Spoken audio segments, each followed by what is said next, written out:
तुम्हाला स्वराज्यातला तिकोना किल्ला माहीत आहे का? अननोन फोर्ट्स ऑफ स्वराज्य भाग 10. पुण्यापासून सुमारे 60 किलोमीटर अंतरावर तिकोना गड आहे. या गडावर चढण्यासाठी वेळेचं बंधन आहे. संध्याकाळी 5ला या गडाचे दरवाजे बंद होतात. या गडावर चढला की पहिले बारके बुरुज आणि प्रवेशद्वार लागतं.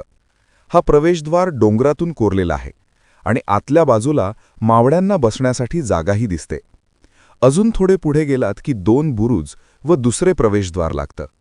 या प्रवेशद्वाराचं नाव वेताळ आहे आणि या द्वाराच्या आतल्या बाजूस पहारेकऱ्यांच्या खोल्यांचे अवशेष दिसतात.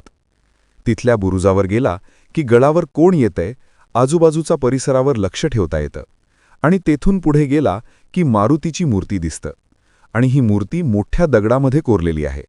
याला चक्रधन मारुतीही असे म्हटले जाते. तेथून पुढे गेलात की वाड्यांचे अवशेष दिसतात. त्या काळात मावळ्यांना राहण्यासाठी होते. डोंगराच्या पायथ्याला कोरीव लेणेसदृश्य भाग दिसतो. त्या ठिकाणी देवीचे मंदिर असून त्याच्यासमोर तलाव आहे आणि तेथून पुढे गेलात की आपल्याला चुन्याचा घाणा लागतो. हा गडचं बांधकाम करतानाचा आहे. तेथून पुढे गेलात की तिसरे द्वार भेटते.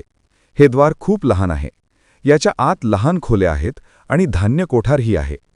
येथून पुढे कठीण पायऱ्या लागतात. हे दगडात कोरलेले आहे. आपण या पायऱ्या चढून थेट पोहोचतो 4थ्या प्रवेशद्वारापाशी.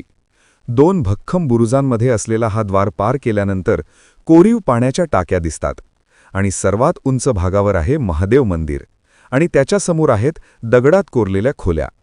हा गड आकाराने त्रिकोणी असल्यामुळे या गडाचे नाव तिकोना असे ठेवले. अशाच माहितीसाठी यश क्रिएशन्सला फॉलो किंवा सबस्क्राईब करा.